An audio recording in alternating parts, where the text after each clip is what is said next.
The rise and fall of the Lebanese economy. When there is a rise, a fall is just waiting next corner. Most places have had a golden age, a period in time that evokes nostalgia and memories of better days. Beirut and Lebanon itself were the first in the region to fall to the throes of war and destruction. So the good old days are now memories of another lifetime. Especially for the youngest generation, which has no recollection of the pre-war era. To understand what was lost, it's helpful to recall the period before, when Beirut was known as the Paris of the Middle East, one of the oldest cities in the world. Beirut has often been under the rule of foreign powers, be it the Roman or Ottoman Empire. If you like this video, please like, share, and subscribe to the channel. After Lebanon gained its independence in 1943, Beirut became its capital and flourished as an intellectual and financial center, as well as a tourist destination. Lebanon's golden age started in the mid-1950s and lasted until 1975, with the beginning of the Civil War. The country's physical backdrop could not have been more spectacular, with its snow-capped mountains, warm sunny beaches, and charming capital.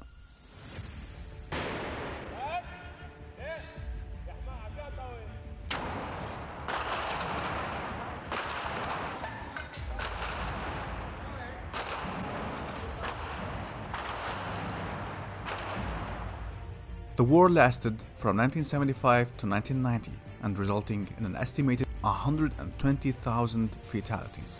Before the war, Lebanon was multi-sectarian, with Sunni Muslims and Christians being the majorities in the coastal cities, Shia Muslims being mainly based in the south and the Bekaa Valley to the east. The 1989 Taif Agreement marked the beginning of the end of the fighting. In January 1989, a committee appointed by the Arab League began to formulate solutions to the conflict. Later in March 1991, Parliament passed an amnesty law that pardoned all political crimes prior to its enactment, which leads the country towards the disaster and let the economy grow in ease. With the Second Lebanese War, also called Israel-Hezbollah War of 2006, this was a 34-day military conflict in Lebanon.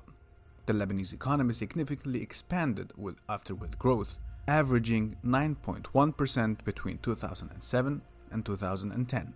After 2011, the local economy was affected by the Syrian civil war.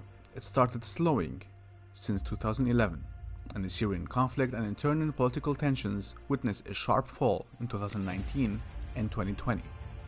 In August, Beirut's explosion and the COVID-19 outbreaks, everything remains to the country's integrity at international level. According to the IMF's forecast, GDP growth is projected at minus 25% in 2020, and further later on, this could be worse. The traditional instruments of growth in Lebanon are real estate, construction and tourism. The Lebanese economy dropped over into a full-blown crisis in October 2019, along with 2020 brought a global economic crisis due to the COVID-19 pandemic, created some rising public debt, and also currency collapse due to the explosion that happened at the port.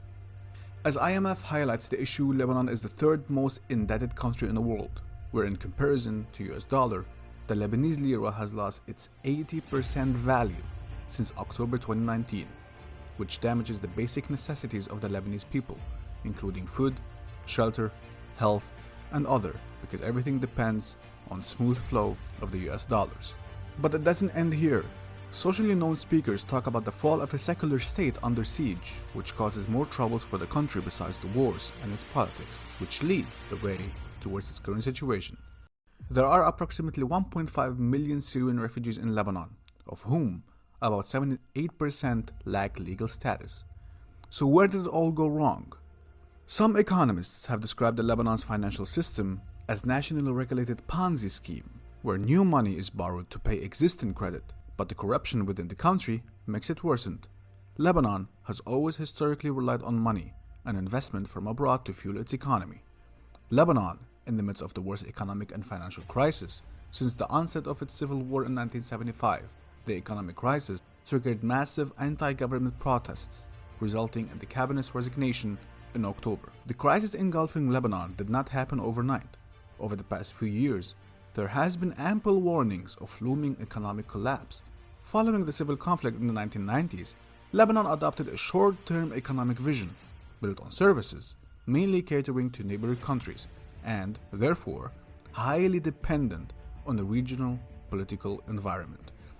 To rebuild the country, Prime Minister Rafik Hariri's government focused on appealing to foreign depositors by offering attractive interest rates. Offsetting interest rates created a renter economy and impeded the development of and diversification of the productive sector.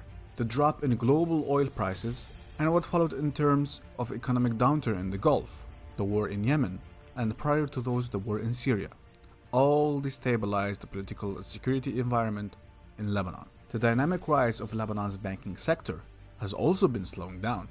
Since 1992, the government's decision to undertake regular issues of treasury bills to finance the country's reconstruction has significantly impacted how banks operated.